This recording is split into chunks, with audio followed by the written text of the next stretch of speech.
ሰላም ጤና ይስጥልን ክቡራን የዩቲዩብ ቤተሰቦች፣ የሰዓቱን አጫጭር መረጃዎች እየቀርብ ያለው እስከ ፍጻሜው አብራችሁን ቆዩ።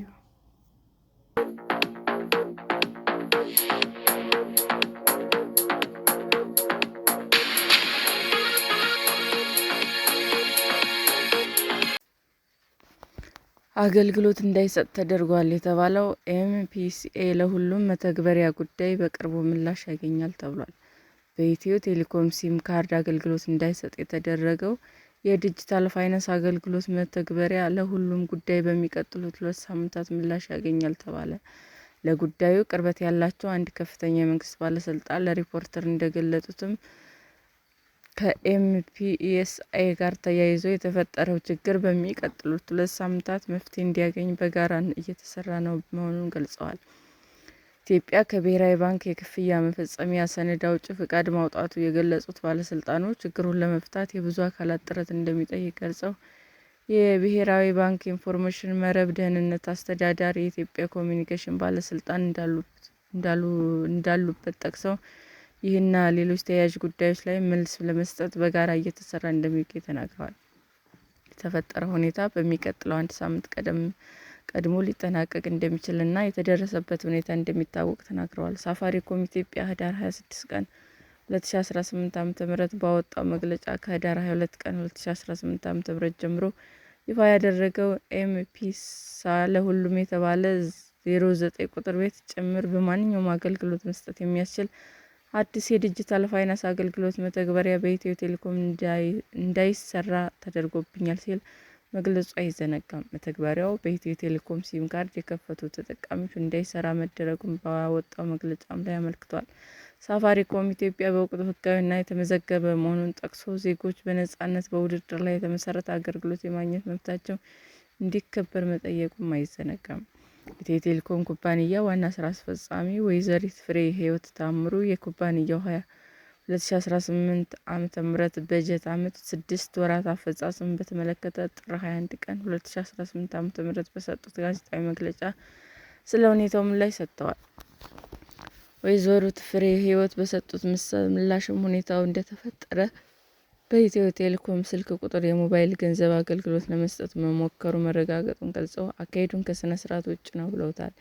ኢትዮ ቴሌኮም ደንበኛ ከስርዓት ውጭ ሆነው አገልግሎት መስጠት ትክክል ስለማይሆን አካሄዱ በአስቸኳይ እንዲታረም ሳፋሪኮም ኢትዮጵያ መጠየቃቸው አክለው ከተፎካካሪያችን ጋር እንፎካከራለን። የምንተባበረው የመሰረተ ልማት በመጋራት ሲሆን ይህም አካሄድ ግን ከፍተኛ የሆነ ሙያዊ ስነ ምግባር ይጠይቃል። ጊዜያዊ ማህበራዊ ሚዲያ ዘመን ቢሆንም ተጠቃሚ በስትራቴጂና በስርዓት መመራት ይኖርበታል ብለዋል። ጉዳዩ ለሚመለከታቸው ለኢትዮ ኮሚኒኬሽን ባለስልጣን፣ ለብሔራዊ ባንክ፣ ለኢንፎርሜሽን መረብ ደህንነት አስተዳደር ደብዳቤ መላካቸውን አመልክተዋል። ከዚህ ጋር ተያይዞ ሁሉም ተቆጣጣሪ አካላት በጽሁፍ ለጉዳዩ ምላሽ አለመስጠታቸው ሳፋሪኮም ኢትዮጵያ በቃል በተሰጠው መልእክት ድርጊቱን ማቋሙንም ሆኖ ሁኔታውን ለሁለተኛ ጊዜ ድጋሚ በመከሰቱ ኢትዮ ቴሌኮም የዘረጋው መሰረተ ልማት ደንበኞቹ የመጠበቅ ግዴታ ኃላፊነት ወደ መወጣት መገንባቱንም ተናግረዋል። ኢትዮ ቴሌኮም ኔትወርክ ዘጋብን የሚል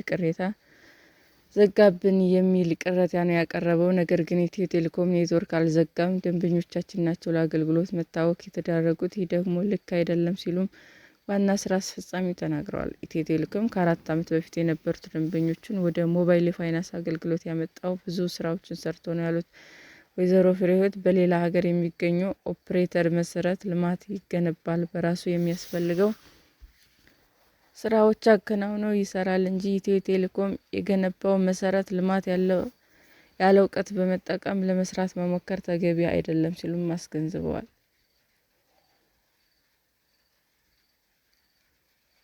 ዲጂታል ኢትዮጵያ እየገነባን ነው ስንል ደህንነቱ የተጠበቀ አገልግሎት በማቅረብ የፋይናንስ አገልግሎት መስጠት ጭምር ነው ሲሉም አመልክተዋል።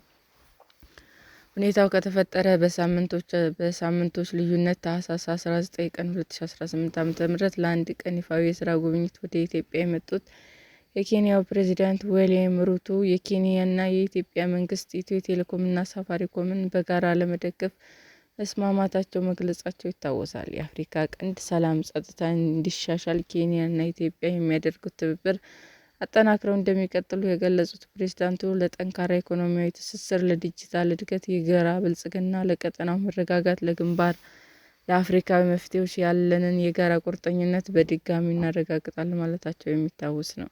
ጉዳዩ መፍትሄ እንዲያገኝ እየተሰራ ያሉ ስራዎች ምን እንደሚመስሉ ሪፖርተር ሳፋሪኮምን የጠየቀ ሲሆን ሳፋሪኮም ኢትዮጵያ በምላሹ አዲስ ነገር ሲኖር በመግለጽ እንደሚያሳውቅ አጭር መልስ ሰጥቷል። ሰላም ጤና ይስጥልን ውድ የዩቲዩብ ቤተሰቦቼ እንዴት ናችሁ? አዲስ ጀማሪ ነኝ እና ሰብስክራይብ ያደረጋችሁ አበረታቱኝ። አመሰግናለሁ።